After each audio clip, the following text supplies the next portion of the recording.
Hello, everyone, and welcome back to Rotten Tomatoes is Wrong. It's your girl, Jacqueline, alongside my illustrious co-host, Mr. Mark Ellis. How you doing, sir? I am great, Jacqueline, and I'll tell you why. Thanks for asking. It's because we've had a lot of great shows recently, but this is one of the first times in a while that we have a movie that we're talking about where I'd never seen it before. I remember it coming out. I remember thinking, oh, maybe that is something I should check out. I remember having it recommended to me since then. I just never got around to checking it out until this week. So I am coming to this episode as a newly christened non-virgin, right? Yes. At least you didn't lie and say that you were. Nope. I can no longer wear white doing this episode. Actually, I am wearing a white shirt doing this episode, so I am lying a little bit. I like it. The reason why we're talking Jennifer's Body today is our special guest, and I will have to say that the internet will be happy for this one because I think he is their leader. Mr. Connor Franta is joining us today. Jennifer's Body is his selection, and 45% rotten, but has an audience score of 35% rotten. I'm still shocked by that. But before we bring on Connor and have him break down why he thinks it's awesome, why don't we do a quick trip, Mr. Mark, if you will, sir, into the events of Jennifer's Body. I am happy to, because this is a film about two ladies in high school who have divergent paths, but somehow they at least think that they're each other's best friend. You have Jennifer, played by Megan Fox, who is the one that every boy in school hopes maybe someday would go to prom with them. And then you have Needy, played by Amanda Seyfried, who's a little more of the nerdy type. Now, she has a boyfriend who's, not necessarily a jock, not necessarily one of the theater kids, just sort of in between. And then you have all the different high school fellas and ladies that walk into their lives. But here's where it gets weird. After a tragedy at a rock club, Needy notices that Jennifer isn't who she used to be exactly, and she starts to piece together that Jennifer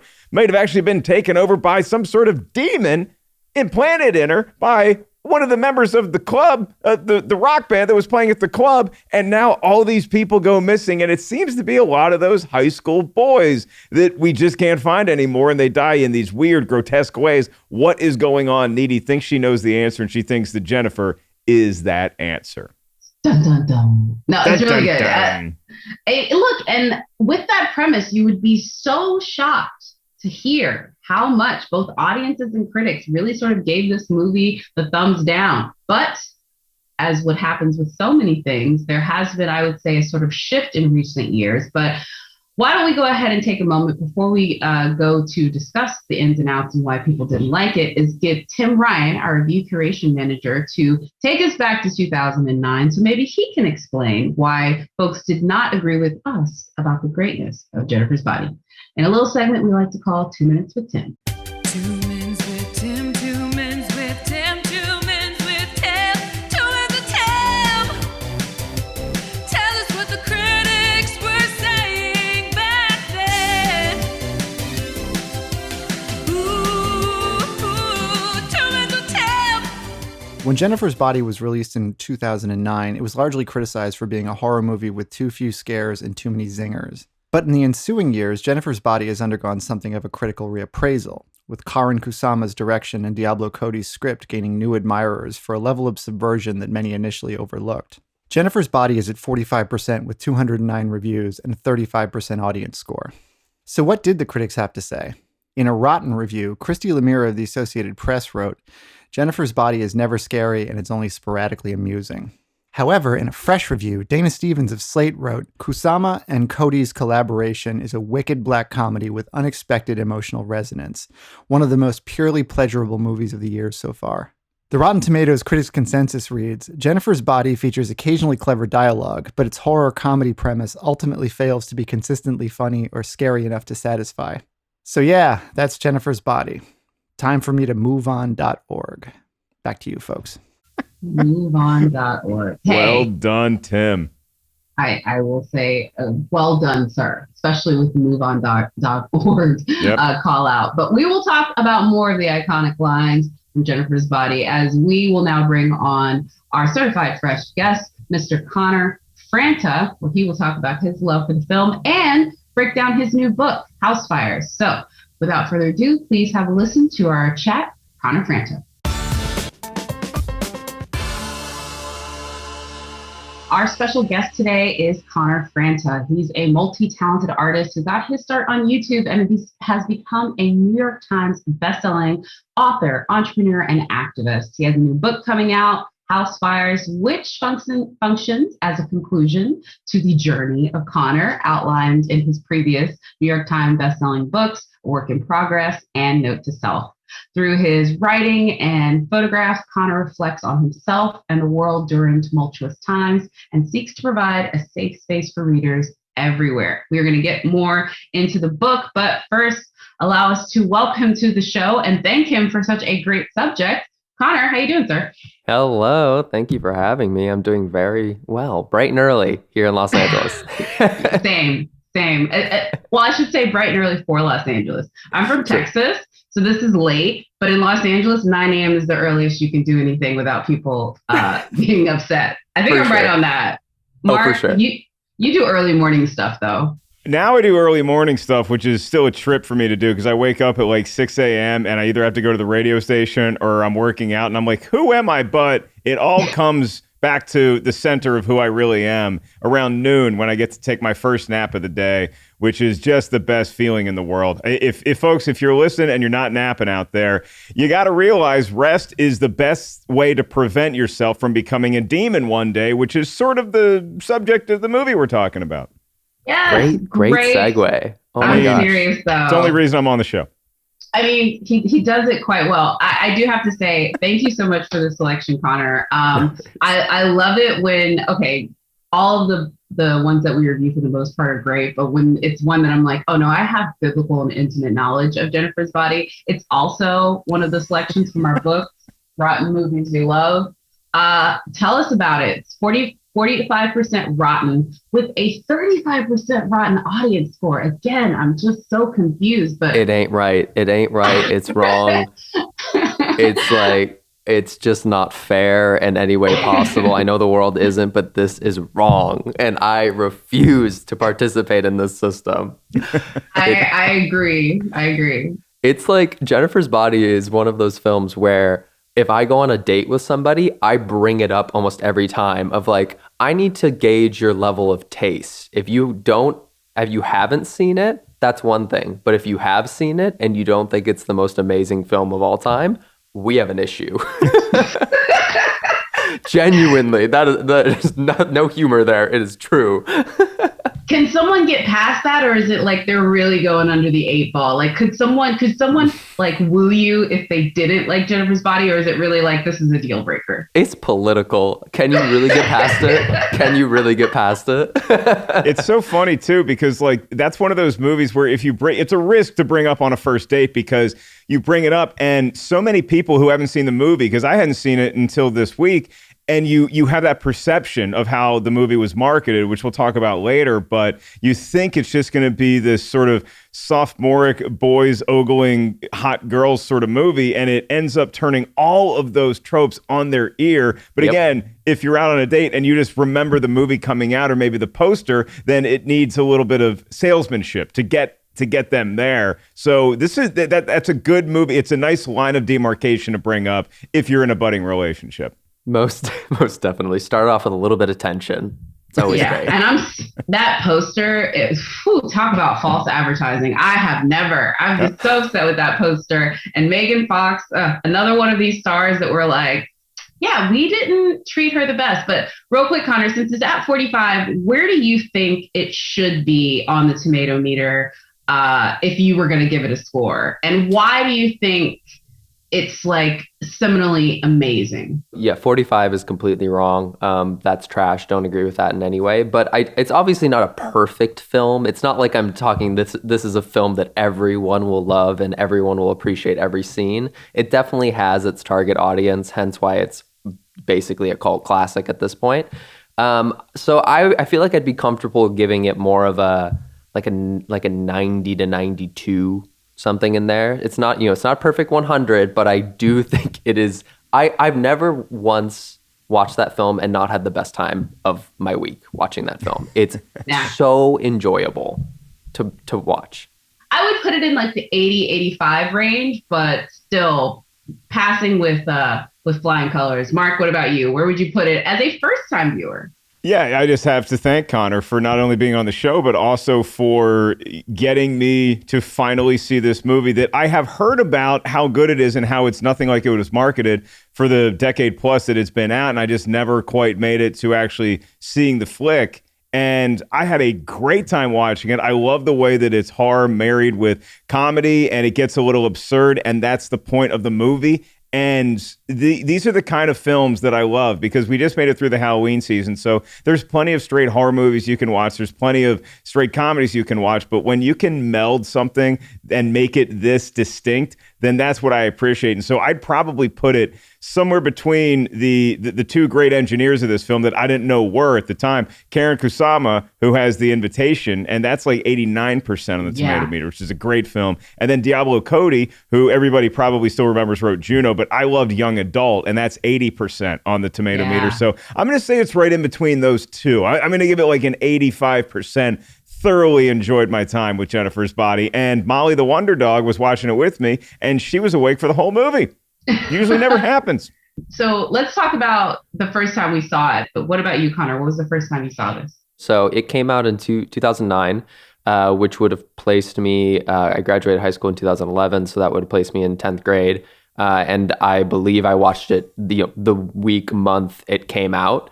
Or I guess the week, month it came in to DVD, because I remember specifically watching it. One of my friends had this great basement TV setup that we like to dub as a movie theater, but it was literally a TV in a basement. And they had like a great couch. So we would always go over to her house and watch films. But we were the group of kind of weird kids. Like we weren't quite theater kids. And so it was like we were friends with the theater kids, but we were also friends with the emo kids, but we weren't necessarily either of them. So we would watch movies like this and just like laugh our asses off. We thought it was so funny and so amazing. And no one else in our school was really watching it or talking about it, but we just thought it was the best movie ever. And this became one of our favorite films to watch.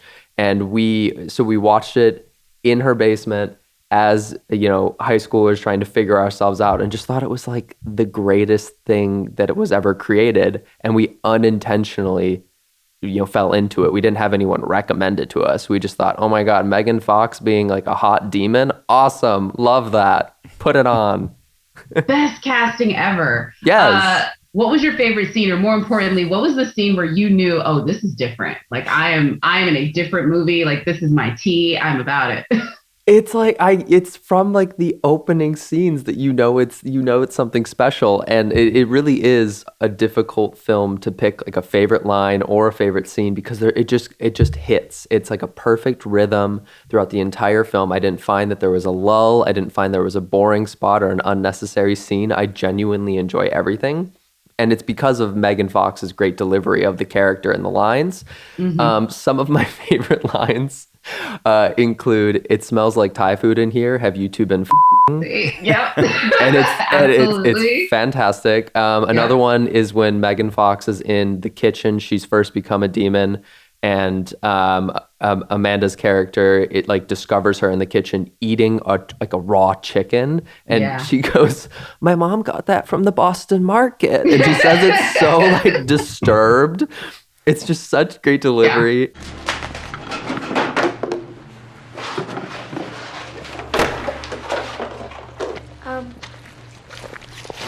My mom got that at Boston Market, and I'm not supposed to.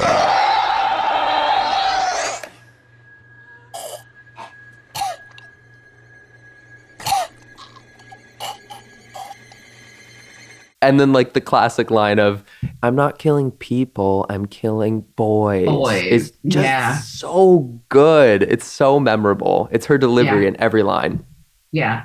I have a hard time, but I will say this. So what was interesting watching it again recently was when we got to the Adam Brody playing Nicola, the just completely douchey emo indie rocker who thinks he's going to be Adam Levine and is ripping it off for every ounce he can, was that whole scene where they killed Jennifer. Like that to me was why this was so smart writing, because It's really one of the scariest moments of the movie, and the one where the violence is actually the worst, I would think, which is crazy to think you watch a succubus kill so many boys on the other scenes. But that was the one where it was like, it just felt so visceral with the violence. But right before he's about to stab, he starts singing Jenny, like 8675309. And I was like, give this woman an Oscar. Like, that was such a left turn that completely fit. And just made me both laugh and be disturbed at the same time, which is kind of the whole theme of the movie. Wait a second, I just thought of something. Jenny, you're the girl for me. You don't know me, but you make me so happy. I tried to call you before, but I lost my nerve. I used my imagination, but I was disturbed. Jenny, I got your number. I need to make you mine. Jenny, don't change your number. So I love that one. And also them convincing each other that this was the right thing to do. And also being dumb enough to think Jennifer was a virgin. Again, all of the stupidity involved with them. Mark, what about you? Do you have a favorite scene?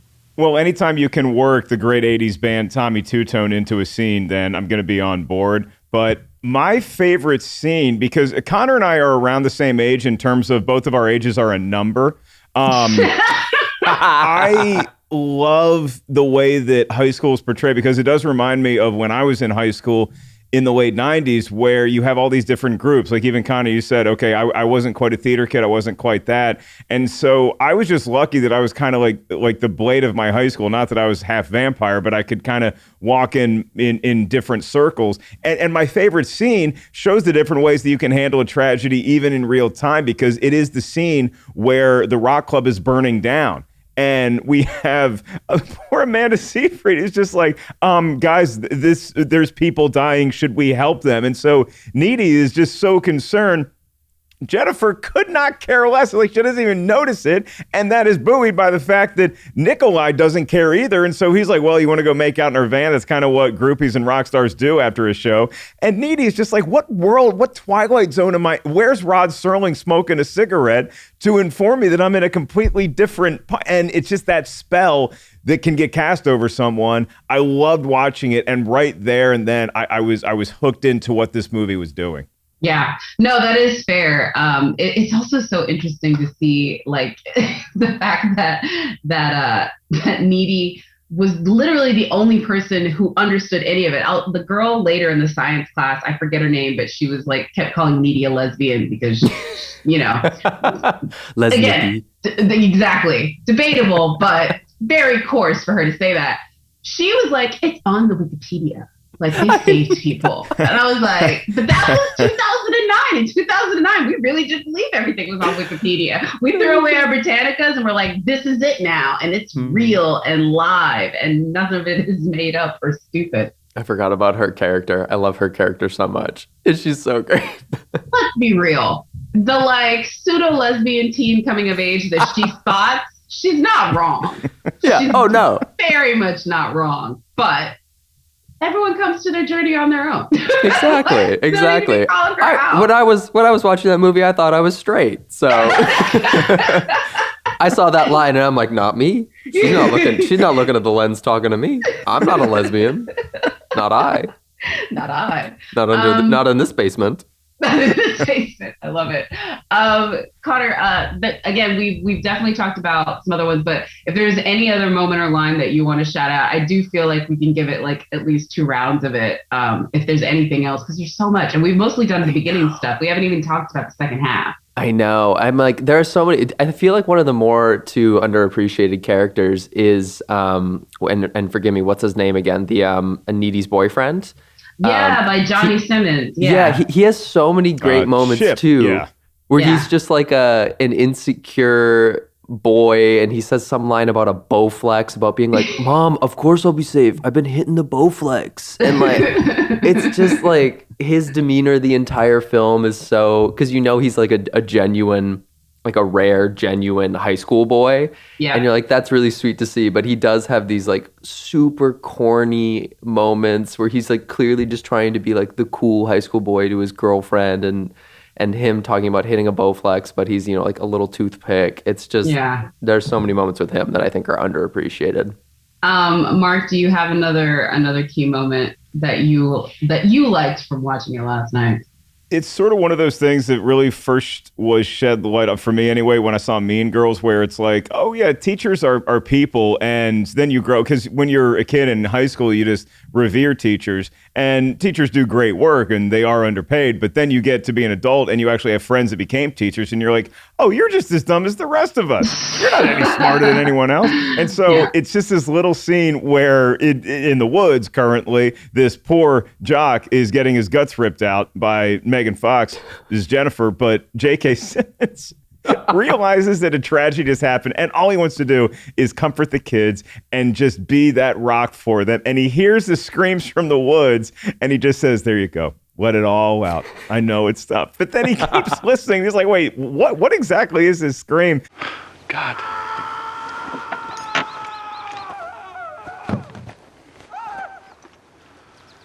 Let it all out, kids.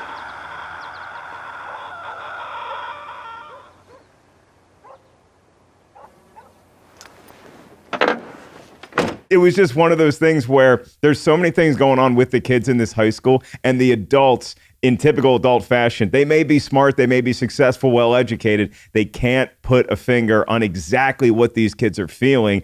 And that's sort of reflective as to how critics were reviewing Jennifer's Body at the time. They just couldn't quite get the pulse of what this movie was trying to do. One of my favorite scenes, real quick, and I'll say it, also one of my favorite lines, when J.K. Simmons is like, you and Jennifer have nothing in common. And he clocks just how these two are really not friends. They just have a shared history, which that really taps into female friendship of that age and female friendships as they get older. That's why this was so smartly written. But the scene at the end when Needy goes and gets low shoulders for what they did, because every time they pop up, and don't get me wrong, that's a very catchy song. The song is very catchy. Not gonna pretend it's not. But every time they pop up, I'm literally just like, I hate them. They're the guy that got away with everything, and girls are still fawning over them. So when she comes and gets him, living for that moment. So I really do love that scene. Very little dialogue, and it's just her being like, yeah, I'm coming for you, son. Let's see. Well, I'll put it to you this way, Connor. We've talked about a few of them. Did anybody spot before he was famous, when he was still Mr. Onifaris? Chris Pratt. Oh yeah. Every time I watch this film and he shows up in that bar scene, I think I forget he's in this movie for a moment. It's very even J.K. Simmons. It's like you forget they're there and they pop up and they look a little bit ridiculous, like J.K. Simmons' wig and his hook hand and everything. You're just like, it goes completely under the radar until like you let it dwell in your mind for a moment. But yeah, Chris Pratt's scene was just so random, I guess. Yeah, it was fun seeing Chris Pratt at the bar, and you're like, oh, that's before, he got the gym membership with the MCU. And then you also have, I sat up in my chair yesterday, and when I saw Amy Sedaris as Needy's mom, because I'm like, is that Amy? That is Amy Sedaris. Oh, this is great. So it really is a collection of talent, but they all work their characters in service of the script. Like, they all clearly got it. And so I think that's why we continue to celebrate a movie like this, is that the cast knew they knew they had something special. And it's just, it comes out to the world, and it's just this different thing that's perceived by the outside. But within that bubble of making the movie, they all bought in, and I think it pays off. Yeah, it's so interesting too. I mean, there's a lot of folks that I think have shown their talents later on. There's a lot of folks that maybe didn't get their I guess the best treatment, because when you look at the two leads, when you look at Amanda and when you look at Megan, this was a very smart choice for Megan, actually, I think, in her career. This is right after Transformers, but before anything else. And I think she was trying to subvert this sort of sex bomb thing that she got labeled because she just so happened to be an extra when she was 15 for Michael Bay. For folks that don't know the story, Megan Fox was an extra in background, I think in Bad Boys 2. Michael Bay was like, we want to get her to do like this really adult dance in this club. And everyone's like, she's 15, you can't do that. And he's like, all right, well then give her basically a wet t-shirt contest dance on top of a bar. That's how she ended up in Bad Boys 2. And then he became obsessed with her and he cast her in Transformers. Not saying that it's anything against that, but she's come back to say it's like, looking back on it, it's not probably the most appropriate thing to be thinking about a 15-year-old girl is like how much she's a sex bomb. And this choice, I think, is a really great subversion of that, right? I don't know. I agree. But then, of course, naturally, it was flipped on its head. And the reason this movie bombed is because the producers or the marketing, whatever, what have you, did the exact same thing. It was marketed as like a Megan Fox's hot film. And it's so much more than that, although she is very hot in it. But B, like, it's just, there are so many different ways you could have marketed it. And it feels like they chose the obvious, a horror or just like a hot like a hot girl film, and it's somewhere completely in between that. So it feels like the reason it wasn't given a chance is because people were walked into it thinking it was one thing, and it was so different from what it actually was. Yeah, I mean, I've been a fan of movies my whole life, and so the fact that I had no idea Diablo Cody wrote this, it speaks to the marketing where, okay, she won an Academy Award for Juno. You're not putting that anywhere in the poster. You're not throwing that in the ads. You're just throwing the hot girl from Transformers in here, and she had such a negative experience and such a fallout, but it seems like Hollywood took the studio and the director's side in that for whatever reason, and so she was just kind of left hung out to dry, when this is a movie that proves she does have talent and she does have ability in addition to how hot she is. And she uses all of that stuff in this. And she's luring in the same sort of, teenage boy mentality. And it's like all of us coming to Transformers, in droves. And then it's like, well, this is what I'm going to do to you now. This is what I'm doing. I'm feeding on the perception you have of me, and I'm going to destroy you for it unless every dude wises up and grows up and realizes that is not the way to look at a female. Yeah. I also will say too with this one, and this is like a bit of a name drop, but this is of course my thing, but I got to interview Karen for the one that she did with Nicole Kidman, and now it is completely Destroyer. Thank you. I love when Jacqueline does this, because she's going to do a name drop when she only does the first name. She's like, she just said Karen. I mean, she's the director. We know. Okay. Karen, very much. No, it's funny because I was talking with Oprah the other day, Oprah Winfrey, and shut up. We said Megan, we said Amanda. Now I say Karen, and it's a name drop. Shade. I'm done. You were talking. That's sweet that you were talking. I was hanging out actually with Oprah the other day. I was not. She's actually here right now. That's really this is why this is the problem, because I have a good thing about this. Like, she talks about this movie, and before this became the movie that people like have had this cult status with it, her career took a big hit because of doing this movie. This was her first big sort of studio thing, and it did not go well at all. And it wasn't until honestly The Invitation, when she went back to her really, really indie roots, a movie that she had to self-finance. Like, she's like, my husband was like basically being a production assistant on that. Like, the entire thing was done with favors. That was the only thing that got her back in, because people do not forgive female directors any faux pas. Look, Catherine Hardwicke directed Twilight, one of the biggest movies ever. It grossed so much money, and she couldn't get work for 5 years. Same thing with Sam Taylor Johnson after she directed 50 Shades of Grey. Say what you want about 50 Shades of Grey. That movie was at the behest of the woman who wrote it. She really was like on set directing it every day, would not allow, basically she kind of had final cut. And so Sam Taylor Johnson didn't get to make the movie that she wanted to make. She had to wait 5 years before she was able to move a movie again. So I don't know.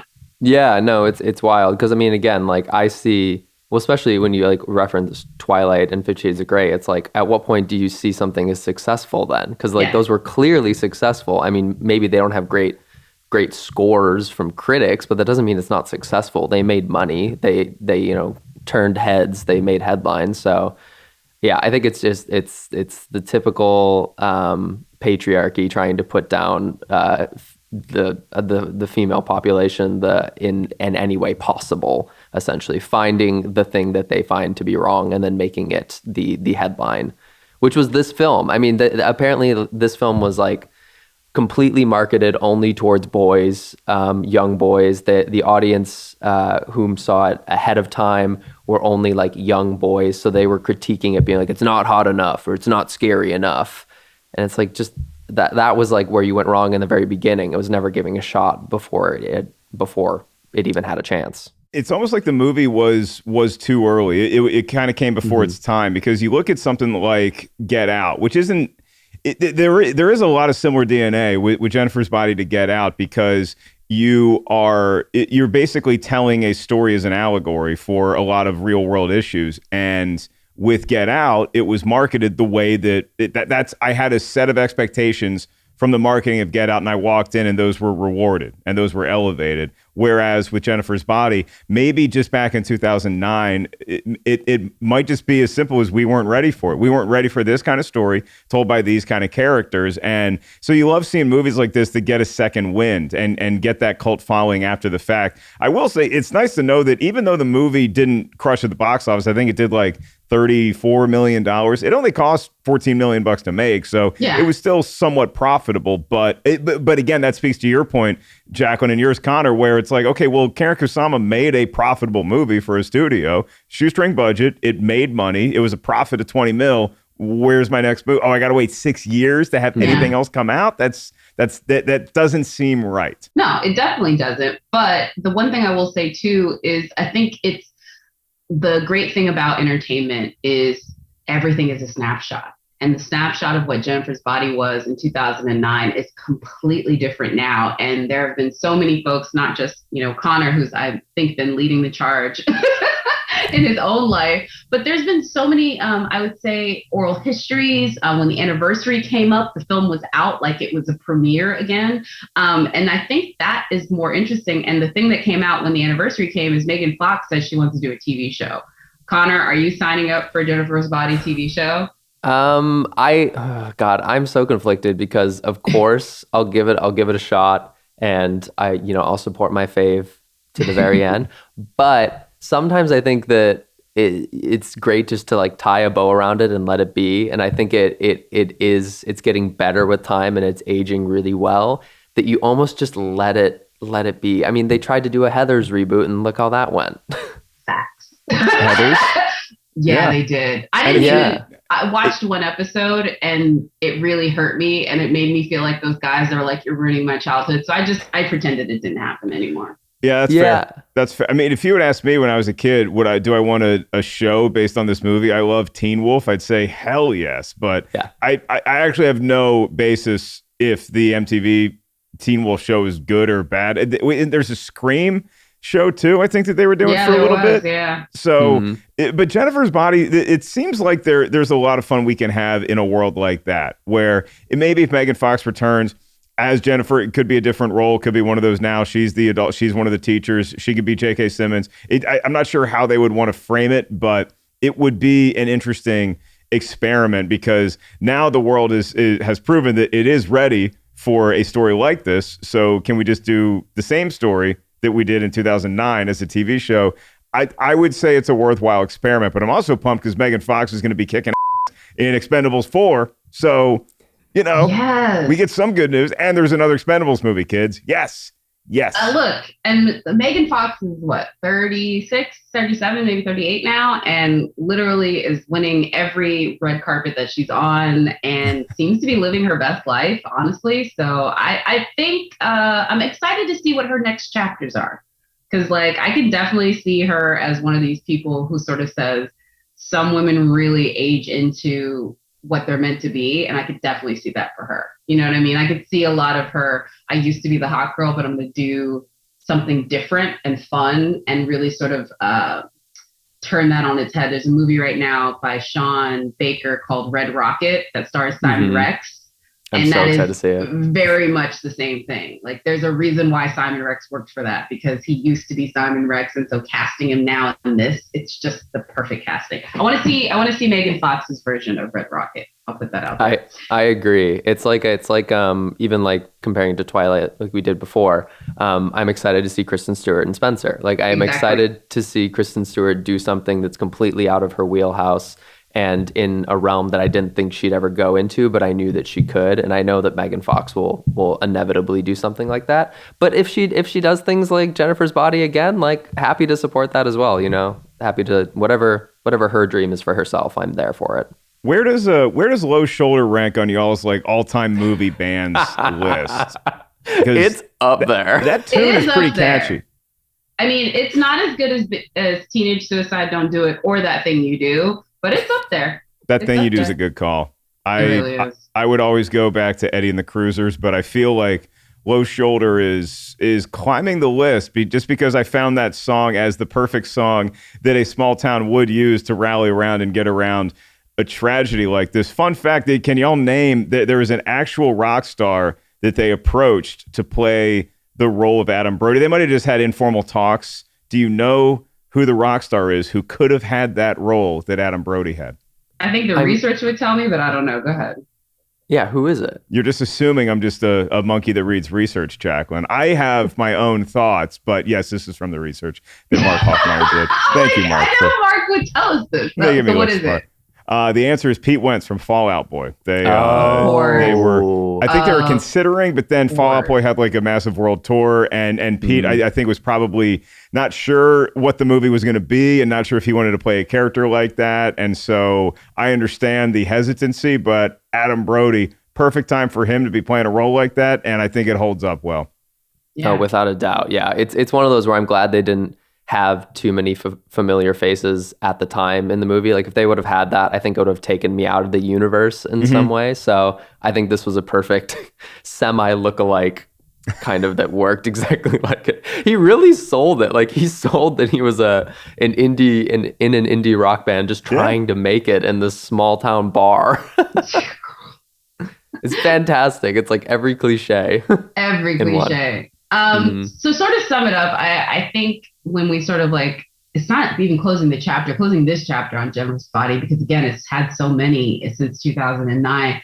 Connor, what would you say to somebody who either hasn't seen it or maybe they had a wrong opinion? What would you sort of give as your elevator pitch for like why they need to see this and why it needs to be canonized, why it's something that should be celebrated even now, 11 years later?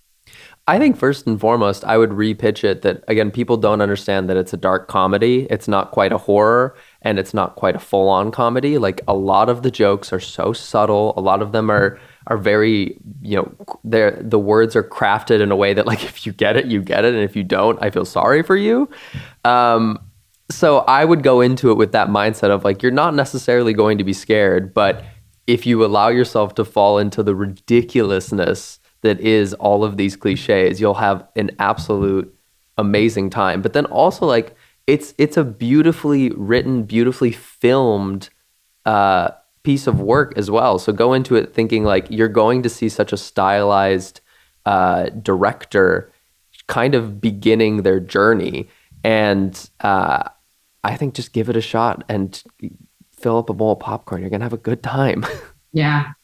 That's a great one. I will also add to, it's so weird, Karen Kusama's first film is Girl Fight. That was the boxing movie with Michelle Rodriguez. And then her second movie was Aeon Flux. And then it was Jennifer's Body. Poor lady. just got raked over the coals with those two back to back. But then she did The Invitation. So let's, everyone has their journey through this, and she's still making great stuff and doing a lot of television stuff. Let's go ahead and talk a little bit about House Fires, though, Connor, because I really thank you for sending it to us. It's really great. It really does make me, as someone who's literally, my job is to write things every day. I'm like, this kid has written 3 books, and I can't. I'm like late on 6 drafts right now.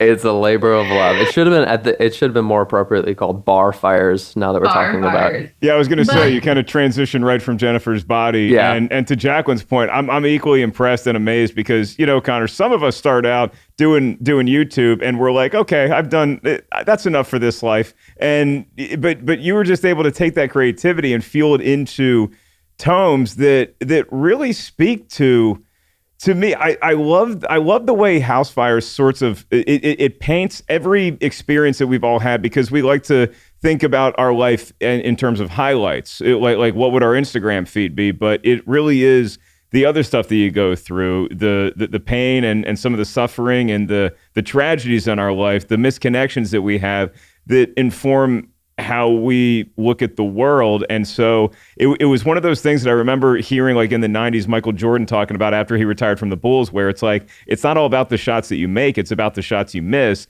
And it's all those little details that seem very chaotic at the time, but then you look back on and you say, oh, that's why I became the person that I am now, because I had to go through all that stuff. Most definitely. I mean, that's what I enjoy writing about or reflecting on, talking about. So I figured I might as well make it into a book. I mean, it's kind of the seemingly both like unimportant, unnoticed moments, as well as the ones that everyone seems to want to like sweep under the rug. Like I love talking about, I guess like I like talking about like the moments that no one seems to like discussing, such as like death, such as mental health, such as identity politics. I think those are the more interesting topics because there is no definitive answer for everyone. So it's so open-ended that it really can shape you as a person. So I dive into a lot of that within House Fires.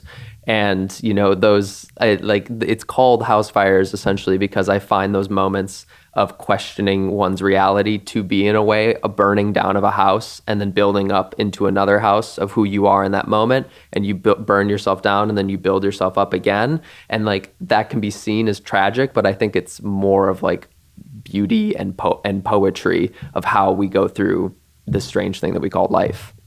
Yeah, I mean, it's about renewal in a lot of ways. And I do love the section that you've sort of centered in on, which is this time in your life. And, you know, like I want to call it these sort of the messy pre-30s, post-30s, early 30s. You know what I mean? Like the entire shows have been around this insecure girls. These are all around the same sort of time period.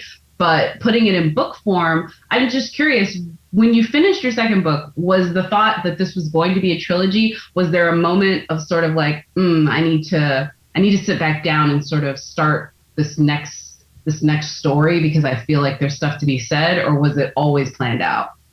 I just think there's so much, there's quite a bit of turbulence that happens between the ages of like 18 and 32, you know, roughly in your 20s, that it would be a disservice for me to not capture it in an authentic way. That, you know, I think that a lot of people are like, how, you know, like what could you possibly have to say at such a young age? And I'm like, it doesn't, like, that's like saying that a 16-year-old musician can't write a beautiful song, or a 13-year-old can't deliver an amazing performance in an Oscar-winning film. I'm like, it's not that they won't do something better, but it doesn't mean what they are doing in that moment isn't worth listening to or worth seeing or experiencing that perspective. So for me, I definitely didn't think that this would be a trilogy. You know, God forbid, I didn't even think I'd write one book. But I had such a blast diving into myself and my thoughts and my feelings, and in a way performing an autopsy on my own mind and existence, that it just kept feeling like a necessity. After the second one, I just never really stopped writing poetry and examining my own experience, that before I knew it, I'm like, oh, I'm unintentionally writing a third book, and I didn't even quite realize it. I better begin the pitch because it's happening whether I like it or not. What's your writing process like? Do you have it down to a science where are you more productive in the morning? Are you one of those folks we see at the coffee shop that has to bring their laptop and just feel that public stimulus around? Or are you just like closed off in some sort of room and you're kind of J.D. Salingering it, just like, everybody get away from me for 72 hours. I'm going to write as much as I can. How does Connor Franta go about writing? A healthy mixture of the two. So some of it I do find being in a public setting, you are really stimulated by the spontaneity of people's actions around you, or the conversations happening will inform what you're writing about. So I do kind of like that electricity of being in a coffee shop or a restaurant and taking in your surroundings. But there are times where I just need the solitude of my own thoughts and my own experience. So I went to a few Airbnbs like in the middle of the woods and near the sea, and was just alone for a week, and just, you know, going for a run in the morning and writing all afternoon, and going for a walk in the evening and seeing if I could write a little bit more with like a glass of wine or something, and then just like seeing what could come out of it. And I think both did service to my writing, but by no means am I a perfect writer. God, there were so many moments where I would just try and I would just look at a blank screen or a blank piece of paper and hours would go by and nothing would occur. And maybe I would finally catch my rhythm and it would all flow out of me in like, an hour or something. But God, there are so many times where you just stare and have no idea where to begin. Well, at least you're staring at the page. I'd be staring at Instagram. Like, I'm not staring at the page. The page is there. It's supposed to be there, but also Twitter. Like, there's all kinds of shopping sites that I can like literally get lost in. It's the worst. The biggest risk about writing in a public setting like a coffee shop is that they have a Wi-Fi connection. And you just you got to be so tab disciplined where you don't open anything else. You got to close all the Twitter, you got to close all the Amazon tabs. And you should listen to this show, obviously, if you're out there listening to it. You put this show on, particularly get inspired by Connor, and then that's how you write. Then you just eliminate everything else. That Airbnb trick, though, I've done that before. And it is a godsend because you're just in a different location. Life feels simpler. And like you said, I'm just going to go up. I'm going to get some exercise. I'm going to write. And that's all I'm going to do all day. I'm a big fan of the reward system. So if I write for a few hours, it's like, well, then I'm going to go get that donut. Or or it's like if I have a really good writing day, it's like Postmates, Uber Eats, whatever's happening, party tonight. So I incentivize myself in that way. But yeah, the Airbnb trick definitely works too because you're in a new city. So the faster you write a chapter, the quicker you can go explore that city. Again, reward system works very well for me. I like that. Also, this is not the only thing, obviously, that you have going on, but you're out here doing the book tour. Is there, what should folks be keeping an eye on for you coming up next? Besides, again, if they haven't pick up the book, but what else? What can we keep an eye on for? I'm doing a lot of behind the scenes, writing projects. So I think you can keep an eye out for some potentially more long form projects that I'm working on in terms of writing and creating. But I'm still putting out the YouTube videos multiple times a month. I also have a podcast called Everything Else, and that's streaming everywhere. So you can listen to me for an hour a week over there. But yeah, it's just the constant creativity of being a young person on the internet. Just anything is possible, and that's so daunting. So. You'll see it all from me. Yeah, we're not young people on the internet, but we understand that grind. You're not young people on the internet? My Uber's here. I simply have to go. I know. I'm very, honestly, me and Mark joke all the time. Like, every now and again, we so feel like Steve Buscemi. Hello, fellow kids. Yeah. Jacqueline, what's an Uber? Is he talking about the trolley? Is it time already? Is it a car? Did we go to the My car? horse and buggy's here. Yippee-ki-yay. We used to play Soda Fountain Jacks. I'm sorry, that's a John Mulaney quote. One more thing, Connor, since you are a man that I'm sure that enjoys great things to watch, we always ask one of our certified fresh guests, what is a TV or movie recommendation you'd like to give our listeners? I'm trying to think of something long, like something more. All I can think of is what I'm currently watching, and one of the shows I currently watched was Alice in Borderland, which if you like Squid Game, it's very much of a similar genre. It's a Japanese horror thriller mystery, very similar to Squid Game, and that it's people in some sort of dystopian world playing a game for their lives. Oh, wow. It's fantastic. I thoroughly enjoyed it. I will check that out. I love when people give me stuff that I haven't seen or heard of, and it literally makes my day because it's always better than the stuff usually that I have that I watch on my own, because if it was my choice, it would just be West Wing episodes rerun. Yeah. That's all I would do. That's my fear with shows like that, is that we're going towards a place where sports are going to become irrelevant unless the penalty is death for losing. Because you know how nobody cared about true crime and we all loved fictional villains like Darth Vader, and then true crime came in, and then it's like, well, I can't care about this unless a real murder happened. So I'm concerned that the NBA in 10 years is just going to be, if you lose this playoff series, it's over for you. Yeah. Connor, thank you so much. This was a really great treat to chat film with you. Anytime you have anything coming out, please hit us back.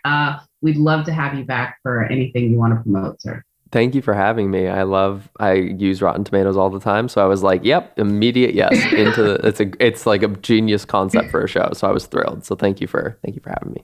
Thank you, sir. He's so fun. I had such a fun time chatting with him, Mark. Don't you think? He was very fun, but the overarching feeling I have about Connor is he's so young and so prolific, and it just makes me feel like he's the person that I want to put me in the retirement home. So Connor, if you're listening, we can do 6 months from now, we can do a year, whenever you feel it's best, but he's going to be the person that lets me know when it's time to go. I could see that for you. And I'm happy for you for that. Thank you. I can't wait to just play shuffleboard all day. It'll be a good time. Also, the kid's not even 30 yet. That's just, it's just. I know.